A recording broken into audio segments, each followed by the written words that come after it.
बहुत बहुत स्वागत है आपका इस पाँचवें दिवस की इस खूबसूरत संध्या पे, जहाँ पे हमारे पास हमारे शहर के वरिष्ठ कलाकार, बड़े प्रतिभाशाली लेखक, लिरिसिस्ट और न जाने क्या क्या, जिन्होंने अपना नाम, हमारे चंडीगढ़ का भी नाम बॉलीवुड जैसी दिग्गज जगह के ऊपर अपना लोहा मनवाया है अपने काम का। तो सबसे पहले मैं स्वागत करता हूँ मुन्ना धीमान जी का। एक नाम मेरे पास आया है, गुरमीत सिंह। वो कौन है? मैं ही हूँ। एक्चुअली मेरा जो असली नाम है, जो घर वालों ने रखा था, वो गुरमीत सिंह है, जबकि मेरे घर में कोई सिंह नहीं है, सारे राम और कुमार हैं। तो जब मैं बड़ा हुआ तो मुझे ना एक मुन्ना नाम बड़ा अच्छा लगा, तो मुझे लगा राइटिंग के लिए नाम बड़ा अच्छा है। तो फिर मैंने अपना नाम खुद ही मुन्ना धीमान रखा, और फिर मैंने अखबार में भी निकलवाया कि मैं अब गुरमीत सिंह अलायस मुन्ना धीमान हूँ। और अब तो ये करना पड़ रहा है कि मुझे अकेला मुन्ना धीमान ही रखना पड़ेगा। तो अभी बस अखबार में निकलवा दिया है, बाकी गजट में निकलवाना है। तो मुन्ना धीमान ऐसे वो सफ़र है। लिखने का जो मेरा था, मेरा स्कूल टाइम से था कि मुझे लिखने का बड़ा शौक़ था, और मुझे क्लियर था कि मैंने फिल्मों में जाना है। वो तब तो जब हम जितने आर्टिस्ट बैठे हुए भी हैं कि शुरू में तो हम जोश में ही डिसाइड करते हैं कि हमने फिल्मों में जाना है ना। तो जब उस फील्ड में जाते हैं फिर पता चलता है कि यहाँ पे जाना कितना का आसान और कितना का मुश्किल है। पर शुरू में नहीं पता होता, तो वो जोश था कि जाना फिल्मों में ही है, लिखना है। और गाने और पोइट्री लिखता था ज़्यादातर, और वो भी कुछ गानों को उल्टे बना के, जिनको पैरोडी कहते हैं जिनको। तो शुरुआत मेरी तकरीबन वैसी थी। तो गंभीरता की तरफ धीरे धीरे फिर मैं आया। तो आपने रंगमंच के साथ आपका जुड़ाव कब हुआ और कैसे हुआ? मुझे था कि जाना था फिल्मों में, तो पता चला कि एक बीच की एक सीढ़ी होती है रंगमंच, तो ये कर लेते हैं। तो मैंने ना पहले तो शुरू में अपने 2-3 दोस्त लेके शुरू किया, खुद ही नुक्कड़ नाटक करते रहते थे। फिर मैंने गुरशरण पाजी के नाटक देखे पंजाब कला भवन में, तब वो अमृतसर से करने आए थे। तो मैंने पहली बार तब आई थिंक इतना पाजी को करते देखा, मगर कमाल की बात है। तो मैंने ना तब पोस्ट कार्ड होते थे छोटे छोटे, तब पाजी ने अनाउंस किया कि जो हमारे साथ काम करना चाहते हैं वो पोस्ट कार्ड लिख सकते हैं। तो आई थिंक 1245 नंबर सेक्टर 43 या 1243 नंबर, हाँ। तो मैंने लिखा कि मैं भी करना चाहता हूँ आपके साथ। तो उनका वापस पोस्ट कार्ड आया कि हाँ तुम आ जाओ, हम इस तरीके को रिहर्सल कर रहे हैं। तो मैंने 6-7 महीने पाजी के साथ एज ए एक्टिंग में काम, मतलब एक्टिंग के अलावा गाँव में नाटक करने जाते थे, तो मैंने 6-7 महीने उनके साथ किया। पर एक तो ये था कि उनको टीम बड़ी छोटी चाहिए होती थी, 4-5 लोग ही चाहिए होते थे, और मैं हर करैक्टर में फिट नहीं बैठता था। और मेरी पंजाबी थोड़ी शायरी पंजाबी थी, तो 3-4 चीज़ें थी। तो ज़्यादातर में उन्होंने मुझे 1-2 गेड़े में उनके साथ मैं गांव में गया हूँ नाटक करने, उसके बाद नहीं गया। पर वो मुझे सपोर्ट करते रहते, हेल्प करते रहते। तो राइटिंग में जा, तू राइट कर। मुझे एक बार उन्होंने कहानी दे दी कि स्क्रिप्ट बना के दिखा मुझे इसकी, तो मैंने बना के दी। तो तब पाजी ने पता नहीं कहा था, तू बहुत अच्छा लिखता है। तो ये ऐसा सिलसिला था पाजी के साथ, ये मेरी शुरुआत थी। फिर मुझे पता चला कि क्योंकि फिल्मों में जाना था, कि चन्नी साहब चंडीगढ़ में एक हैं जो फिल्में बनाते हैं, थिएटर भी करते हैं। मैं कहा इनके पास चलते हैं, क्योंकि जाना तो फिल्मों में था। तो फिर मैंने चन्नी सर को ज्वाइन किया। तो अब तक मैं उनके ग्रुप के साथ अटैच हूँ तब से। उनका ग्रुप है सेवा रेपर्टरी कंपनी, तो मैं अब तक उनके ग्रुप के साथ हूँ। और शुरू में मैंने उनके साथ काफ़ी काम किया, मतलब उनके साथ। जब शुरू में मैं फिल्म की स्क्रिप्ट लिखता था, तो मैं ऐसे लिखता था जैसे नाटक की स्क्रिप्ट लिखते हैं, सीन 1 सीन 2 करके लिख देता था, और मेरे दिमाग में जो होता था मैं लिख देता था। फिर वो जब उसको एग्जीक्यूट करते थे तो मुझे समझ आता, अच्छा कैसे करना है ये काम। जैसे बड़ा अच्छा इंसिडेंट बताता हूँ। मैंने एक हम कहानी लिख रहे थे, मैंने डायलॉग लिखा, तो मैंने जैसे मैं खुद बोलता हूँ मैंने वैसे लिख दिया। मुझे लगा ये नेचुरल वे होता है काम करने का, कि जैसे मैं बोल रहा हूँ ये नेचुरल वे है। तो मैंने करेक्टर का डायलॉग भी सेम 1.5 पेज का डायलॉग लिख दिया मैंने उसका। फिर अगले करेक्टर का भी मैंने अपनी तरह लिख दिया। बाद में पता लगा सारे करेक्टर मेरी तरह ही बोल रहे हैं। तो वहाँ से मुझे डिफरेंस समझ आया कि नहीं ऐसे नहीं होता, तुम अपनी तरह ही करते। और जब मैंने 1.5 पेज का डायलॉग लिखा, तो मुझे कैमरा मैंने साइड पे जाके कहा, यार छोटे डायलॉग लिखा कर, बोलने में होते हैं किसी ने। फिल्म में और देखो थिएटर में भी जब गाना लिखेंगे तो सिचुएशनल होता है, उसमें आप किसी उसमें लिखते हो, और फिल्म में भी सिचुएशनल होता है। वह फिल्म में थोड़ा है कि फिल्म में थोड़े शर्तें ज़्यादा आ जाती हैं, म्यूज़िक कंपोज्ड है, सब चीज़ें हैं। तो मुझे फिल्म का लिखना मुश्किल लगता है, और थिएटर का लिखना मुझे आसान इसलिए लगता है कि जिनके साथ में लिख रहे होते हैं उनको मना ही लेते, ठीक ना यार ठीक लिख दिया ना, तो कुछ रहा कोई चक्कर नहीं है। फिल्म में यह मनाना मुश्किल हो जाता है। फिल्म में टेक्निकल चीज़ें बहुत है, जैसे ट्यून आपको दे दी उन्होंने, तो आपको थोड़ी म्यूज़िक की समझ होनी चाहिए, आप तभी उस ट्यून पे लिख पाओगे।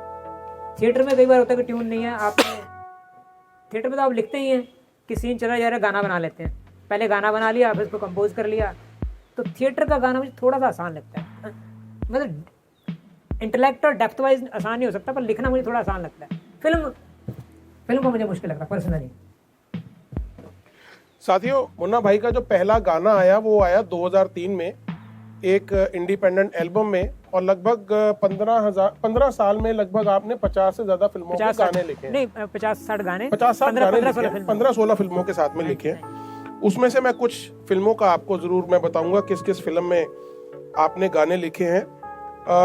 2007 में आई फिल्म निशब्द, 2005 में फिल्म आई यू मी और हम, लंदन वाले, राम जी लंदन वाले, और आपने ऐसी अनेक फिल्मों में आपने गाने लिखे, और साथ में आपने कोक स्टूडियो के लिए भी कुछ काम किया है। कोक स्टूडियो का भी दिखाया था तुमका, उसका भी किया। हाँ जी। और एक बहुत अच्छी सीरीज आई थी आमिर खान की, सत्यमेव जयते, उसके पहले सीजन में आपने 6 गाने 6 एपिसोड्स के लिए लिखे। हाँ जी। तो उसके बारे में जरूर बताइए सबसे पहले कि सत्यमेव जयते कैसे हुआ आपके साथ में। एक्चुअली मैंने जो म्यूजिक कंपोजर राम संपत हैं उनके साथ काफ़ी काम किया हुआ था। तो वो सत्यमेव जयते भी वही कर रहे थे, कंपोज गाने, उनके हर एपिसोड के एंड में जो गाना आता था तो वही कर रहे थे। तो उन्होंने इसी तरह मुझे अप्रोच किया कि एक सीरीज़ आ रही है, हमने उसके गाने करने हैं और लिरिसिस्ट भी कर रहे हैं, तो हम तुम्हारा नाम भी दे रहे हैं, तुम ये सिचुएशन तुम गाने लिख के भेजो। मैंने मोस्टली गाने में चंडीगढ़ तक किया मैंने, मतलब मैंने फिल्मों में जितना भी काम किया मोस्टली चंडीगढ़ बैठ के किया। अब तो बिल्कुल ही बैठ गया हूँ, मैं जाता ही नहीं हूँ, पहले चला भी जाता था क्योंकि अब तो इंटरनेट आ गया, सब कुछ आसान हो गया। तो सत्यमेव जयते कि मैं यहाँ से लिखता था, मेल करता था, भेजता था, सिचुएशन आती थी, बात फ़ोन पे बात होती थी। तो वो काम मुझे ऐसे मिला कि राम संपत ने मेरा नाम रिकमेंड किया, फिर मैंने लिख के भेजा और उनको गाने पसंद आ गए। जो दूरदर्शन की टेलीफिल्म्स होती थी, मैं चन्नी साहब का जब मैंने नाम लिया कि वो जब टेलीफिल्म बनाते थे, डॉक्यूमेंट्री बनाते, मैंने दूरदर्शन के उन्हीं में काम किया सर, उनके साथ मैं असिस्टेंट होता था। और एक आधी जगह मैंने किसी के आई थिंक स्क्रीन प्ले लिखा एक दो उनका सीरीज़ का। एक तो मैं जिक्र कर रहा था लंबे डायलॉग वाली, वो उन्होंने बनाई थी, तो मैंने लिखी थी। टेलीफिल्म का दूरदर्शन के लिए किया ये काम ज़्यादा, चन्नी सर के साथ ही, बाहर नहीं किया किसी के साथ। इसका ना कोई भी सेट फार्मूला नहीं, ना तो लिखने का और ना ही अप्रोच करने का। मतलब हर किसी के लिए अलग अलग चीज़ें वर्क करती हैं। जो चीज़ें मेरे लिए वर्क की हैं ज़रूरी नहीं किसी और के लिए वर्क करेंगी। तो इसलिए नहीं कह सकते कि ये फार्मूला अपनाओगे तो ऐसे हो जाएगा। मेरे साथ तो ये था कि मैं उससे पहले मेरा 2003 में आया, पर उससे पहले मैं बॉम्बे कई बार आ चुका था। फिर मेरे पास कुछ कविताएं पढ़ी थी, मैंने कहा पढ़ी हैं, फ्री पढ़ी हैं, इनको छपवा ही लेता हूँ। तो मैंने वो छपवा ली, और छपवा के मैं जब घर रख के क्या करूँगा, वो मैंने टेलीफोन डायरेक्टरी उठाई, उसमें से लोगों के एड्रेस निकाले फिल्म वालों के, और 20-30 को पोस्ट कर दी।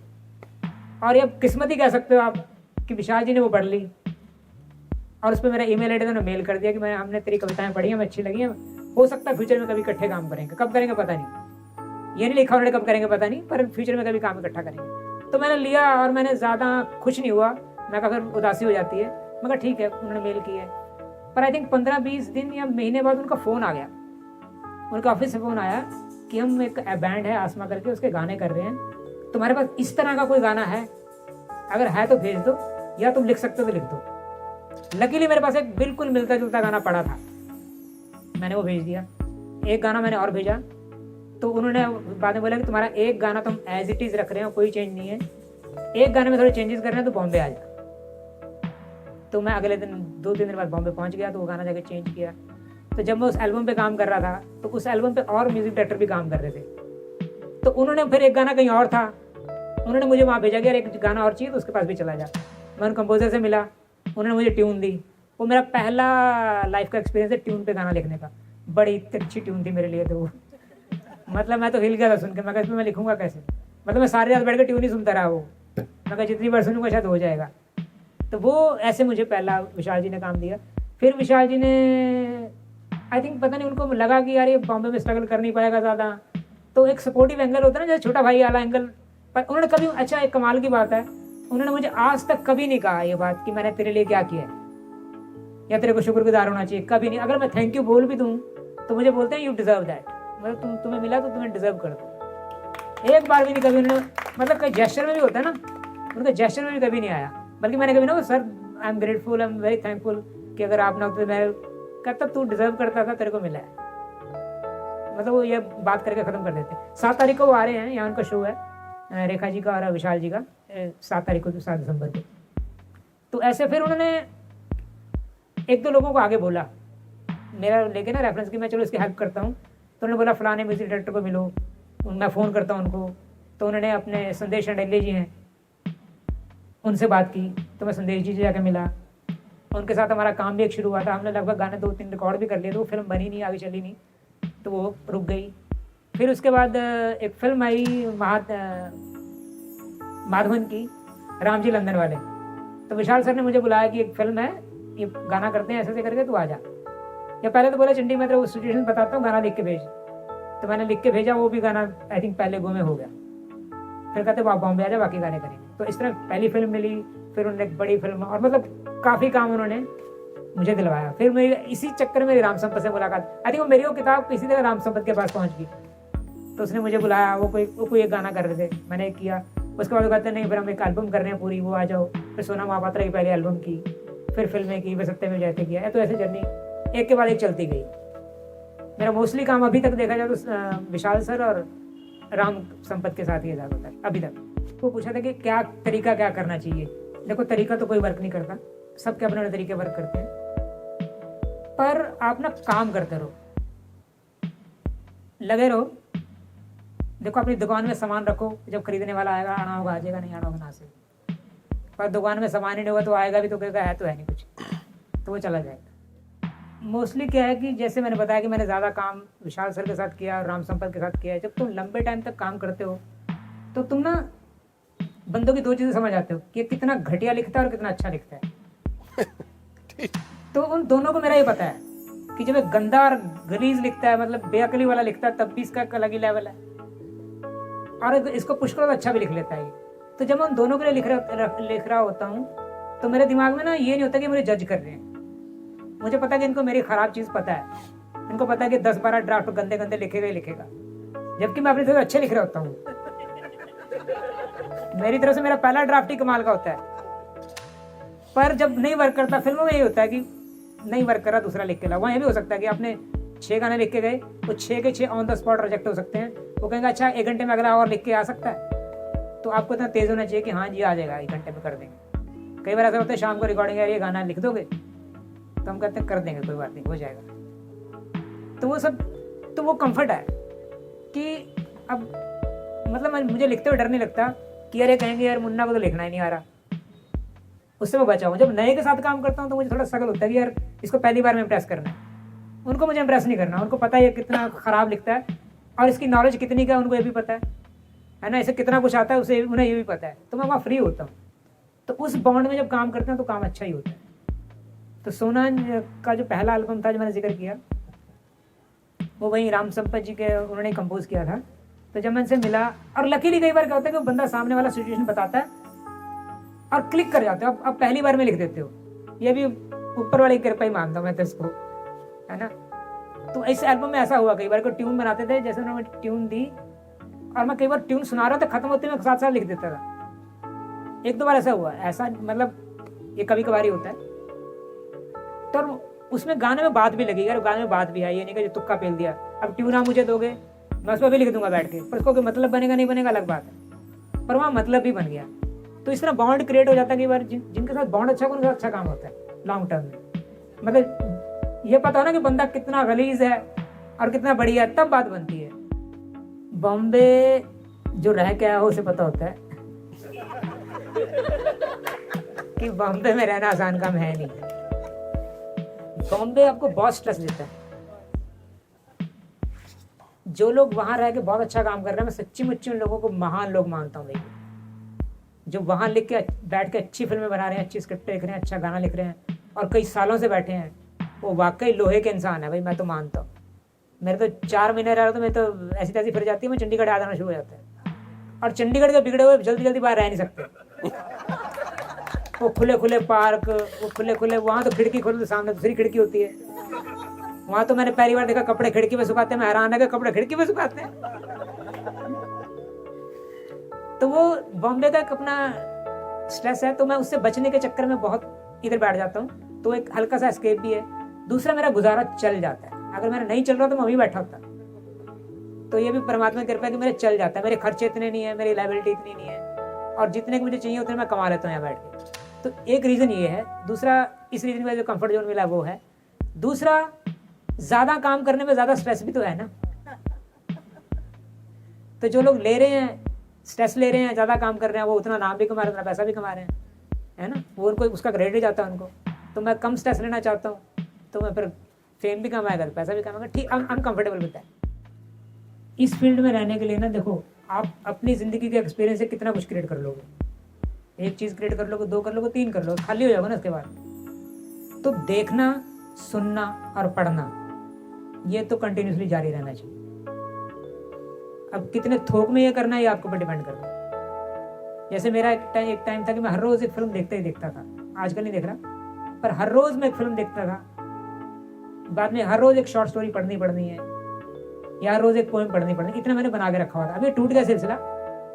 पर दूसरी बात है कि अभी हम थोड़े पिछले साल हमने कहानियों का वो किया था, दास्तान गोई में ना हमने फोक टेल्स की थी। अब उसका फायदा वो करने के चक्कर में मेरे पे जिम्मेदारी थी कहानियां ढूंढने की। अब वो ढूंढने के चक्कर में आप इमेजिन करें, मैंने 400-500 कहानियां पढ़ दी। तो मुझे वो एक तरह से मेरा उससे पड़ गया।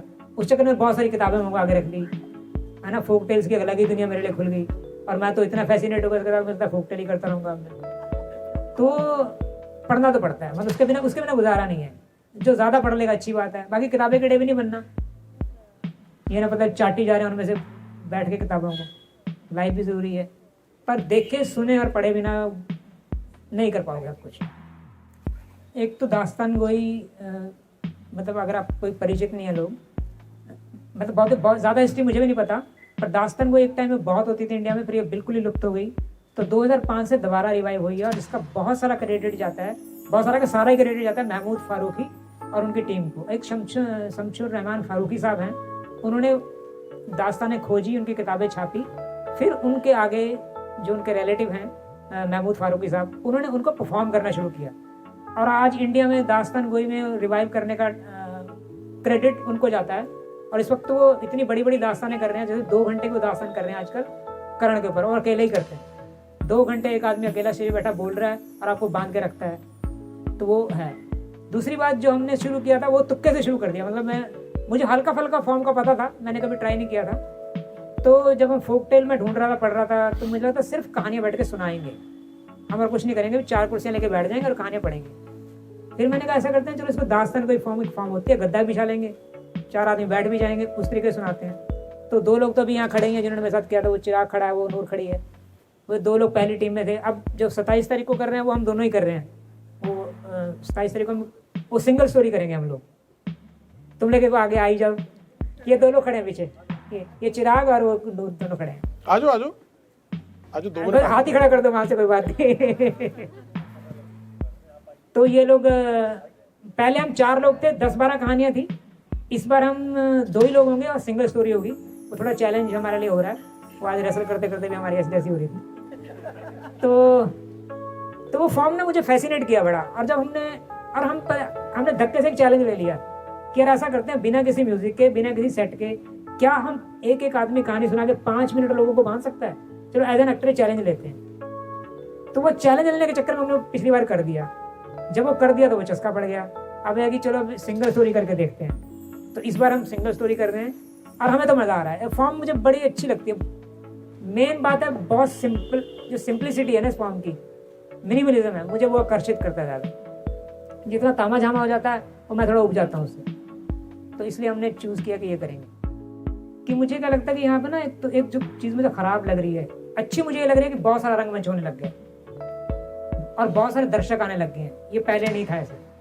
बड़े कम नाटक होते थे और लोगों के घर जाके कार्ड देते थे। मुश्किल से 300 लोग होते थे, गिन चुन के हर शो में वही 300 लोग होते थे। अब दर्शक बहुत आ रहे हैं, बहुत जनता आ रही है, बहुत लोग नाटक कर रहे हैं, बहुत सारे ग्रुप हो गए, है ना। तो पर एक दिक्कत जो मुझे पर्सनली लगती है, बाकी को पता नहीं कि लगती है कि नहीं लगती है, मुझे लगता है ना बहुत सारे ना ग्रुप्स में ही बंध गए हैं लोग। ये फलाने ग्रुप का है, ये फलाने ग्रुप का है, ये फलाने ग्रुप का है ना। तो वो उससे निकल के ना सबके साथ सबको काम करना चाहिए। थोड़ा मुश्किल काम है, पर थोड़ा अपनी ईगो को तोड़ के आ जाना चाहिए। क्या भी लगता है ये फलाने ग्रुप का, ये उसी के साथ ही काम करता है, ये फलाने ग्रुप का उसी के साथ ही काम करता है। मुझे कोई भी बुला ले, मैं आ जाता हूँ। मुझे कोई पूछ रहा था आप कौन से ग्रुप के, मैं सबका हूँ, मैं बुलाओ। तो ये मुझे वो लगता है। बाकी अभी वो देखना सुनना पढ़ने वाला, वरना तुम एक क्या होता है चंडीगढ़ में ना, एक बड़ी अच्छी बात है, चंडीगढ़ की ऑडियंस बड़ी अच्छी है। आप जरा सा अच्छा कर दो, स्टैंडिंग ओवेशन देती है और आप खुश होते क्या स्टैंडिंग ओवेशन मिली है। और चंडीगढ़ की ऑडियंस को आदत है भाई स्टैंडिंग ओवेशन देने की।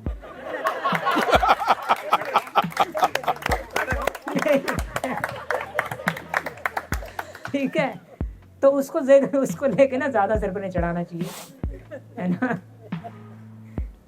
कि भाई आज मेरे नाटक को स्टैंडिंग ओवेशन मिली, आज तो मैं एक्टर था, अगली बार मैं डायरेक्ट कर रहा हूँ भाई, आ जाओ। पता लगा फिर एक ग्रुप के 2 ग्रुप हो गए। तो ये चीजें हैं, थोड़ा ध्यान, पढ़ो लिखो देखो सुनो, थोड़ा हम्बल रहने की कोशिश करो। मुश्किल है, कोशिश करो। खासकर जो लोग नए लोग हैं जो इस लाइन में आ रहे हैं, मतलब जिनको, उनको एक बात मैंने कहनी है कि ना क्रिएटिविटी के साथ साथ ना फाइनेंशियल लिटरेसी बड़ी जरूरी है।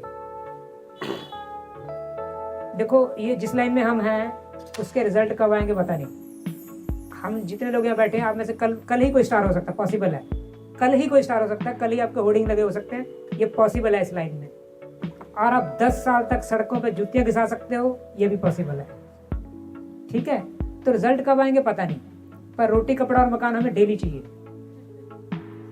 तो उस एस्पेक्ट को जरूर सीखो, सिर्फ नाटकों की रचना करने से काम चलने वाला नहीं है, वो चीजें भी सीखो। धन्यवाद साथियों, इस संवाद सत्र का समापन हम यही करते हैं।